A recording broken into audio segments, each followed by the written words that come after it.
Hello दोस्तों, स्वागत है आपका चैनल पे। मैं हूँ आपका host M Naseem Ansari, lecturer mechanical engineering from MMIT Shamli. आज का टॉपिक है इंक्रीमेंटल पार्ट प्रोग्रामिंग प्रॉब्लम। यह वीडियो NC पार्ट प्रोग्रामिंग श्रृंखला का चौथा वीडियो है। तो अगर आपने शुरू के 3 वीडियो नहीं देखे हैं तो मैं रिक्वेस्ट करूंगा कि पहले आप वो वीडियो देख लें, जिससे इस वीडियो में जिस क्वेश्चन को हम डिस्कस करेंगे उसके कॉन्सेप्ट आपको अच्छे से समझ में आ सकें। वीडियोस के लिंक इस वीडियो के डिस्क्रिप्शन में मिल जाएगा। तो ज़्यादा समय न लेते हुए चलिए शुरू करते हैं।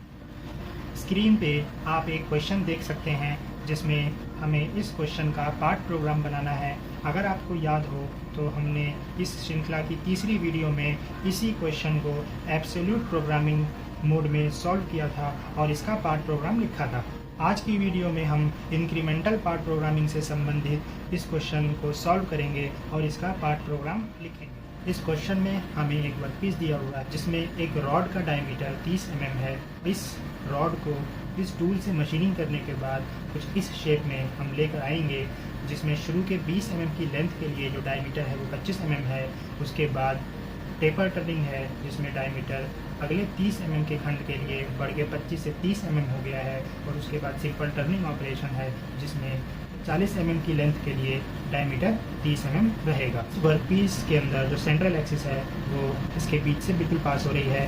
प्रॉब्लम के अंदर 0 पॉइंट यहाँ लेफ्ट हैंड साइड में वर्कपीस के सेंटर पे दिया हुआ है। यहाँ आप एक टूल भी देख सकते हैं। इस टूल के जो कोऑर्डिनेट हैं वो दिए हुए हैं 20 और 10। यह वर्कपीस लेथ मशीन के जॉज के ऊपर माउंट किया गया है और जो मशीनिंग की जाएगी वो इस एरो तक की जाएगी। दाएं हाथ के इस खंड में आप यहाँ पे एक कर्व भी देख सकते हैं। इसकी त्रिज्या 5 mm है। इसके साथ ही आप यहाँ पे 0.1, 2.3, 0.4, 0.5, 6 और 7 भी देख सकते हैं। सबसे पहले मशीनिंग के दौरान हम टूल को उसकी ओरिजिनल पोजीशन जो यहाँ पे दिखाई गई है 0.7 से 0.00 पे लेके जाएंगे। 0.7 से 00 के बीच में कोई मशीनिंग नहीं होगी। 0.00 से 1 के बीच में फेसिंग ऑपरेशन होगा। फेसिंग ऑपरेशन होने के बाद 0.1 से 0.2 पे टूल जाएगा। इस खंड पे कार्य करने के लिए यहाँ रेडियस हमें 5 mm दी हुई है, तो ये गोलाई में यहाँ पे कटिंग होगी। इसके बाद टूल 0.2 से 0.3 पे जाएगा, जहाँ पे सिंपल टर्निंग ऑपरेशन होगा। 3 से 4 पे जाने के लिए टूल को टेपर टर्निंग करते हुए जाना है। उसके बाद टूल 0.4 से 0.5 पे जाएगा, जहाँ फिर से सिंपल टर्निंग ऑपरेशन होगा। 0.5 पे आने के बाद हमारा वर्कपीस जो है वो कंप्लीट हो जाएगा। इसके बाद हम टूल को 0.6 पर लेकर आएंगे। थोड़ा सा क्लियरेंस मेंटेन करेंगे। क्लियरेंस लेने की ज़रूरत इसलिए पड़ती है कि जो हमने यहाँ वर्कपीस बनाया है उसकी सतह खराब ना हो और उसका जो टिप है वो भी डैमेज ना हो। 0.6 पर आने के बाद टूल को हम 0.7 जो कि उसकी ओरिजिनल पोजीशन है वहाँ पर लेकर आएंगे। 0.6 से 7 के बीच में भी कोई मशीनिंग नहीं होगी। यहाँ पे आप एक कोऑर्डिनेट सिस्टम भी देख सकते हैं जिसमें हमने हॉरिजॉन्टल एक्सिस को U से परिभाषित किया है और हॉरिजॉन्टल एक्सिस को W से परिभाषित किया है। इससे पिछली वीडियो में इस क्वेश्चन को हमने एब्सोल्यूट मोड में सॉल्व किया था, जहाँ पे अगर आपको याद हो तो हमने वर्टिकल एक्सिस को X से परिभाषित किया था और हॉरिजॉन्टल एक्सिस को Z से परिभाषित किया था। तो एब्सोल्यूट मोड G90 और इंक्रीमेंटल मोड जिसमें हम इस क्वेश्चन को सॉल्व करेंगे G91 में यह फ़र्क होता है कि जो कोऑर्डिनेट के जो सिस्टम होते हैं उसके नाम अलग अलग होते हैं। एब्सोल्यूट मोड में हम वर्टिकल एक्सिस को X से दिखाते हैं और इंक्रीमेंटल प्रोग्रामिंग में हम वर्टिकल एक्सिस को U से दिखाते हैं। इसी तरह से एब्सोल्यूट मोड के अंदर हॉरिजॉन्टल एक्सिस को Z से दिखाया जाता है और इंक्रीमेंटल प्रोग्रामिंग के अंदर W से दिखाया जाता है। तो ये हुआ पहला डिफरेंस, पहला अंतर।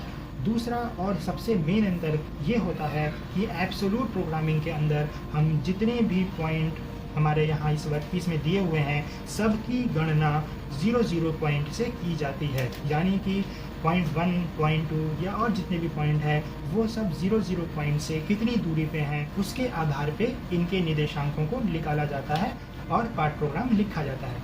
लेकिन इंक्रीमेंटल प्रोग्रामिंग के अंदर इन पॉइंट्स को निकालने का तरीका थोड़ा अलग होता है। इंक्रीमेंटल प्रोग्रामिंग के अंदर जितने भी पॉइंट्स के कोऑर्डिनेट या निर्देशांक हमें निकालने हैं वो उस पॉइंट के पिछले पॉइंट के आधार पे निकाले जाते हैं। जैसे कि अगर हमारा टूल पॉइंट 1 से पॉइंट 2 पे आया है तो पॉइंट 2 के निर्देशांक को निकालने के लिए हम ये देखेंगे कि पॉइंट 2 पॉइंट 1 से वर्टिकल एक्सिस में यानी कि U में और हॉरिजॉन्टल एक्सिस यानी कि W में कितनी दूरी पे है। तो यह मेन डिफरेंस होता है इंक्रीमेंटल मोड में और एब्सोल्यूट मोड के अंदर। इसके अलावा यहाँ पे मैट्रिक सिस्टम का इस्तेमाल करने के लिए कहा गया है। फीड हमें 100 mm पर मिनट दी हुई है और स्पिंडल के घूमने की जो दर है वो 1000 RPM है। तो जैसा कि हम यह क्वेश्चन इंक्रीमेंटल मोड में सॉल्व करेंगे जिसका कोड होता है G91। यहाँ पे आप एक टेबल भी देख सकते हैं। इस टेबल के अंदर हमने सभी पॉइंट 00 से लेके पॉइंट 1, 2, 3 और 7 तक के पॉइंट्स को लिख लिया है और उनके निर्देशांक U और W वर्टिकल एक्सिस में और हॉरिजॉन्टल एक्सिस में उनके निर्देशांकों को भी लिख लिया है। याद रहे ये निर्देशांक अगर आपको निकालना आ गया तो फिर आपको ये incremental mode of part programming भी समझ में आ जाएगा। इस टेबल को बनाने के बाद पार्ट प्रोग्राम लिखने का तरीका बिल्कुल एब्सोल्यूट प्रोग्रामिंग की तरह ही होता है। तो आइए देखते हैं कि हमने ये टेबल किस तरह से इंक्रीमेंटल मोड के अंदर बनाई है। सबसे पहले बात करते हैं 00 पॉइंट की। जैसा कि हम जानते हैं जब हम टूल को सेट करते हैं किसी भी मशीन के ऊपर तो ये कहीं भी हो सकता है। हमें इस एग्जांपल में ये दिया हुआ है कि इस टूल के जो कोऑर्डिनेट हैं वो हैं 20, यानी कि वर्टिकल एक्सिस में U एक्सिस के अंदर ये पॉइंट 00 से 20 mm की दूरी पे हैं और हॉरिजॉन्टल एक्सिस में W के अंदर ये इस पॉइंट 00 से 10 mm की दूरी पे हैं। इस क्वेश्चन के अंदर जो पहला पॉइंट है वो 00 पॉइंट है। तो यह टूल पॉइंट नंबर 7 से 00 पॉइंट पे जाएगा और 00 पॉइंट से हमारी मशीनिंग स्टार्ट होगी। इसका मतलब ये है कि 00 पॉइंट में आने से पहले टूल कहीं भी हो सकता है, इसीलिए पॉइंट की गणना एब्सोल्यूट मोड के अंदर की जाएगी। इसीलिए हमने यहाँ 00 पॉइंट के जो कोऑर्डिनेट हैं वो लिख दिए हैं 0 U पे और W के अंदर भी 0। इनकी गणना एब्सोल्यूट मोड के अंदर की गई है। उसके बाद टूल पॉइंट 00 से पॉइंट 1 पे फेसिंग करते हुए आएगा। पॉइंट 1 के कोऑर्डिनेट को निकालने के लिए इंक्रीमेंटल मोड के अंदर हम ये देखेंगे कि पॉइंट 1 की दूरी 00 पॉइंट जहाँ से वो आया है उससे कितनी दूर है। तो फेसिंग ऑपरेशन में यह टूल वर्टिकल एक्सिस में U एक्सिस पर ही ट्रैवल करेगा और जो इसकी दूरी है वो है 7.5। W एक्सिस में ये कुछ भी ट्रैवल नहीं करेगा तो W हमारा यहाँ 0 हो जाएगा। इसके बाद टूल पॉइंट 1 से पॉइंट 2 पर आएगा। यहाँ पे एक कर्व है जिसकी हमें त्रिज्या और रेडियस 5 mm दी हुई है। यहाँ पे एक चीज़ और ध्यान देने वाली है कि पॉइंट 1 से पॉइंट 2 पे जब टूल आएगा तो ये घड़ी की दिशा में गोलाई में घूमेगा। घड़ी की दिशा में घूमने के लिए जो कोड होता है वो होता है G02। तो यहाँ पॉइंट 1 से पॉइंट 2 के लिए G02 कोड का इस्तेमाल किया जाएगा। पॉइंट 2 के निर्देशांक और कोऑर्डिनेट को निकालने के लिए हम यह देखेंगे कि यह पॉइंट 1 से कितनी दूरी पे है। ड्राइंग में देखने पे पाएंगे कि पॉइंट 2 U पे वर्टिकल एक्सिस में 5 mm की दूरी पे है और W एक्सिस में -5 mm की दूरी पे है। माइनस इसलिए है क्योंकि टूल पॉइंट 1 से लेफ्ट हैंड बाएं साइड में जा रहा है और 0 से बाएं साइड में जाने पे -W होता है। उसके बाद टूल पॉइंट 2 से पॉइंट 3 पे जाएगा। पॉइंट 2 से पॉइंट 3 के बीच में सिंपल टर्निंग ऑपरेशन होगा और 3 के कोऑर्डिनेट निकालने के लिए हम पॉइंट 2 से इनके बीच की दूरी की गणना करेंगे। तो पॉइंट 3 के जो कोऑर्डिनेट हो जाएंगे U में 0 हो जाएंगे और W के अंदर जो इसकी दूरी है वो है 15। माइनस का साइन आएगा क्योंकि हम बाएं साइड में जा रहे हैं। इसके बाद टूल पॉइंट 3 से पॉइंट 4 पर जाएगा। इस खंड में टेपर टर्निंग ऑपरेशन किया जाएगा। पॉइंट 4 के कोऑर्डिनेट को निकालने के लिए हम यह देखेंगे कि पॉइंट 4 पॉइंट 3 से U और W में कितनी दूरी पे है। तो ड्राइंग को ध्यान से देखने पर आप पाएंगे कि पॉइंट 4 U एक्सिस में 2.5 mm के डिस्टेंस पे है और W एक्सिस में 30 mm के दूरी पे है। उसके बाद टूल पॉइंट नंबर 4 से पॉइंट नंबर 5 पे जाएगा। इस खंड में सिंपल टर्निंग ऑपरेशन परफॉर्म किया जाएगा और पॉइंट 5 के कोऑर्डिनेट पॉइंट 4 के रेफरेंस में निकालने पे हम यह देखेंगे कि U 0 है और W -40 है। इसके बाद यहाँ पे हमारा मशीनिंग पूरा हो जाएगा। हम 2 mm का क्लियरेंस लेंगे और टूल को हल्का सा बाहर की तरफ पॉइंट 6 पर लेकर आएंगे। पॉइंट 6 के कोऑर्डिनेट को पॉइंट 5 के रेफरेंस में निकाला जाएगा। तो 6 के जो कोऑर्डिनेट हैं वो 2 mm का जो क्लियरेंस हमने लिया है यू एक्सिस में नीचे की तरफ वो यहाँ पे आ जाएगा 2, और W में हम नहीं जा रहे हैं तो ये 0 हो जाएगा। उसके बाद टूल पॉइंट 6 से अपनी ओरिजिनल पोजीशन पॉइंट 7 पे आ जाएगा। पॉइंट 7 के कोऑर्डिनेट को निकालने के लिए पॉइंट 6 से इसकी दूरी को हम ज्ञात कर लेंगे। पॉइंट 7 के कोऑर्डिनेट यू एक्सिस पे हो जाएंगे 3, और W एक्सिस में इस पॉइंट से इस पॉइंट की जो दूरी है वो हो जाएगी 100। तो ये टेबल हमारी कंप्लीट हो गई है। इस टेबल के आधार पे इस वर्क पीस का इंक्रीमेंटल मोड के अंदर G91 कोड का इस्तेमाल करते हुए अब हम पार्ट प्रोग्राम लिखेंगे। तो सबसे पहले आता है N का मतलब होता है सीक्वेंस नंबर। हम पार्ट प्रोग्राम की लाइन की क्रम संख्या भी कह सकते हैं। तो हम लिख लेते हैं N10 के बाद हम लिखते हैं G21। G21 हमने लिखा है क्योंकि हमें यहाँ दिया हुआ है कि यह क्वेश्चन मैट्रिक यूनिट यानी कि mm, सेंटीमीटर, मिलीमीटर जो मैट्रिक यूनिट होती है उसके अंदर सॉल्व करना है। जितनी भी ये डायमेंशन दी हुई है वो सब mm में दी हुई है। तो ये G21 आ जाएगा मैट्रिक यूनिट के लिए। उसके बाद आ जाएगा G91 का मतलब होता है इंक्रीमेंटल मोड में हम इस प्रोग्राम को लिख रहे हैं। इसके बाद आएगा G94 का मतलब ये है कि जो यह फीड है, भरण की जो दर है वो पर मिनट में है।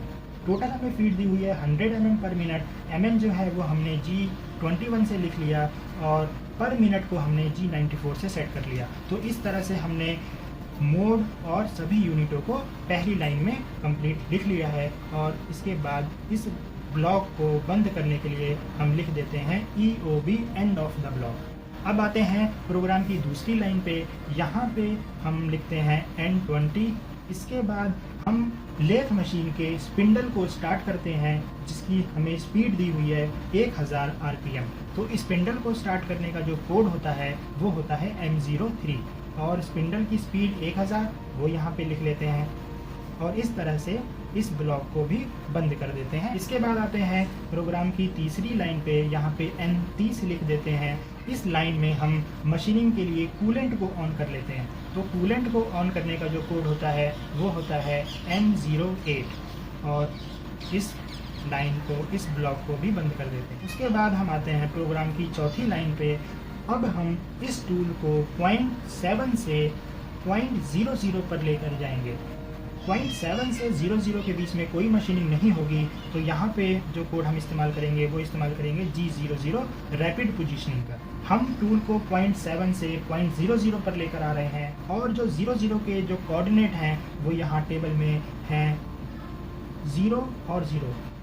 और जैसा कि मैंने आपको टेबल बनाते हुए बताया था कि इंक्रीमेंटल मोड के अंदर जो पहला पॉइंट होता है, जैसे कि यहाँ पे 00 पॉइंट है, इस पॉइंट के कोऑर्डिनेट को एब्सोल्यूट मोड में लिखा जाता है क्योंकि हमें ये नहीं पता होता कि हमारा टूल कहाँ पे है। तो इस वजह से टूल को मशीनिंग का जो सबसे पहला पॉइंट है, जैसे यहाँ पे इस केस में 00 है, इस पॉइंट पे एब्सोल्यूट मोड के अंदर लेकर आते हैं। एब्सोल्यूट मोड के अंदर हम U को X से दर्शाते हैं जो है हमारा 0, और W को Z से दर्शाते हैं, ये भी इस टेबल में 0 है। इसके बाद हम लिखते हैं फीड हमें दी हुई है, भरण की दर दी है 100। तो यहाँ पे आ जाएगा F100, और यहाँ एंड ऑफ द ब्लॉक कर देते हैं। उसके बाद प्रोग्राम की 5वीं लाइन पे आते हैं। अब हमारा टूल पॉइंट 00 पे आ गया है। हम मशीनिंग स्टार्ट करेंगे। मशीनिंग करने के लिए टूल 00 से 1 पे आएगा, और यहाँ इस ऑपरेशन में फेसिंग ऑपरेशन किया जाएगा। तो मैं यहाँ पे लिख देता हूँ फेसिंग, और टूल 00 पॉइंट से 1 पे जा रहा है। क्योंकि अब यहाँ पे मशीनिंग होगी तो G01 कोड, लीनियर इंटरपोलेशन वाला कोड यहाँ इस्तेमाल होगा। टूल 00 पॉइंट से 1 पे जा रहा है, तो 1 के जो कोऑर्डिनेट हैं जो इस टेबल में दिए हैं 7.5 और 0, वो यहाँ पे अब लिखे जाएंगे। हम इस क्वेश्चन को इंक्रीमेंटल मोड में लिख रहे हैं, तो यहाँ पे ये आ जाएगा U 7.5 और W हो जाएगा 0, और लास्ट में एंड ऑफ द ब्लॉक। तो इस तरह से फेसिंग ऑपरेशन का पार्ट प्रोग्राम हमने लिख लिया है। अब हमारा टूल पॉइंट 1 से पॉइंट 2 पे जाएगा, और इस कर्व को जो 5 mm की त्रिज्या पे है इसको बनाएगा। तो यहाँ पे मैं लिख देता हूँ कर्व। टूल हमारा 1 से 2 पे जा रहा है। इसका क्रम संख्या हो जाएगी N60।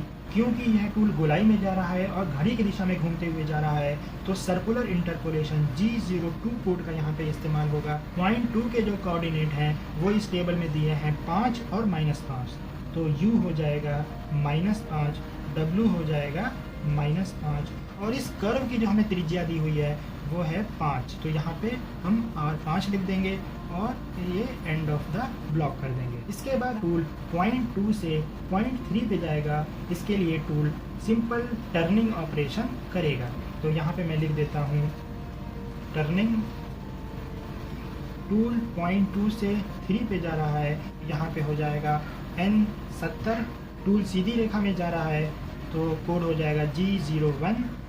टूल पॉइंट 2 से 3 पे जा रहा है तो 3 के जो कोऑर्डिनेट हैं वो टेबल में है 0 और -15, तो U हो जाएगा 0 और W हो जाएगा -15। और इस तरह से इस ब्लॉक में जो हमें सूचना देनी थी वो हम दे चुके हैं। ब्लॉक को बंद कर देते हैं। टूल पॉइंट 3 पे आ चुका है। 3 से 4 के बीच में टेपर टर्निंग ऑपरेशन है, तो यहाँ पे हम लिख देते हैं टेपर टर्निंग। और टूल 3 से 4 पे जा रहा है, यहाँ आ जाएगा N80। टूल सीधी रेखा में जा रहा है, G01 हो जाएगा। पॉइंट 4 के जो कोऑर्डिनेट है वो हम टेबल से देख लेते हैं, वो है 2.5 और -30, तो U हो जाएगा 2.5 और W हो जाएगा -30। और इस तरह से ब्लॉक यहाँ पे हम बंद कर देते हैं। इसके बाद टूल पॉइंट 4 से पॉइंट 5 पे जाएगा। इस खंड में सिंपल टर्निंग ऑपरेशन है, तो मैं यहाँ पे लिख देता हूँ टर्निंग। टूल पॉइंट 4 से पॉइंट 5 पे जा रहा है, तो यहाँ मैं लिख देता हूँ 4 से 5। इसका अब हम प्रोग्राम लिखते हैं, जहाँ क्रम संख्या हो जाएगी N90। टूल सीधी रेखा में जा रहा है तो G01 हो जाएगा। टूल पॉइंट 4 से 5 पे जा रहा है। 5 के जो कोऑर्डिनेट हैं वो टेबल में 0 और -40 हैं, तो U हो जाएगा 0, W हो जाएगा -40। और इस तरह से इस लाइन को भी हम, इस ब्लॉक को भी बंद कर देते हैं। तो इस तरह से टूल पॉइंट 5 पे आ चुका है। हमारा वर्क पीस पूरा हो गया है। वर्क पीस की सरफेस खराब ना हो इसलिए हमने 2 mm का यहाँ क्लियरेंस लिया है। टूल पॉइंट 5 से 6 पे आ जाएगा, तो यहाँ मैं लिख देता हूँ क्लियरेंस। टूल पॉइंट 5 से पॉइंट 6 पे आ जाएगा। 6 के जो कोऑर्डिनेट हैं वो दिए हैं 2 और 0, तो इसका प्रोग्राम लिखते हैं, ये N100 हो जाएगा।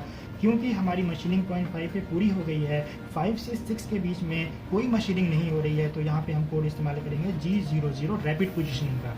पॉइंट 6 के जो कोऑर्डिनेट हैं वो हैं 2 और 0, तो U हो जाएगा 2 और W हो जाएगा 0। ब्लॉक को हम बंद कर देते हैं। इसके बाद टूल को पॉइंट 6 से उसकी ओरिजिनल पोजीशन पॉइंट 7 पर लेकर आएंगे, तो यहाँ पे टूल पॉइंट 6 से पॉइंट 7 पे आएगा। और इसके लिए प्रोग्राम लिखते हैं, तो ये हो जाएगा N110। G00 कोड का ही इस्तेमाल करेंगे क्योंकि पॉइंट 6 से 7 के बीच में कोई मशीनिंग नहीं हो रही है। पॉइंट 7 के कोऑर्डिनेट हमें टेबल में दिए हैं 3 और 100, तो यहाँ U हो जाएगा 3, W हो जाएगा 100। और इस तरह से इस ब्लॉक में सूचना हम दे चुके हैं। इस ब्लॉक को भी बंद कर देते हैं। तो हमारा टूल जहाँ से चला था वो अपनी ओरिजिनल पोजीशन पे वापस आ गया है। अब हम जो कूलेंट हमने M08 से ऑन किया था उसे बंद कर देते हैं। स्पिंडल को जो हमने M03 से चालू किया था उसे बंद कर देते हैं और प्रोग्राम को स्टॉप कर देते हैं। तो इसके लिए हम लिखते हैं अगली लाइन में N120। सबसे पहले हम कूलेंट जो हमने M08 से स्टार्ट किया था उसे बंद कर देते हैं। कूलेंट को बंद करने का जो कोड होता है वो होता है M09 और यहाँ पे एंड ऑफ द ब्लॉक कर देते हैं। इसके बाद स्पिंडल को जो हमने M03 से चालू किया था इसे बंद कर देते हैं। और स्पिंडल को बंद करने का जो कोड होता है वो होता है M05। और साथ ही साथ में ये वर्क पीस हमारा पूरा बन चुका है, प्रोग्राम भी हमारा कंप्लीट हो गया है। तो M30 से हम एंड ऑफ द प्रोग्राम कर देते हैं, प्रोग्राम को ख़त्म करते हैं और यहाँ पे लिख देते हैं एंड ऑफ द ब्लॉक। इस तरह से इस क्वेश्चन का इंक्रीमेंटल मोड G91 के अंदर पार्ट प्रोग्राम लिखा जाएगा। तो आज की वीडियो में इतना ही। उम्मीद है आज का टॉपिक आपको समझ में आ गया होगा। और अगर कोई भी कंफ्यूजन है तो आप कमेंट सेक्शन में कमेंट करके पूछ सकते हैं। Take care and good bye.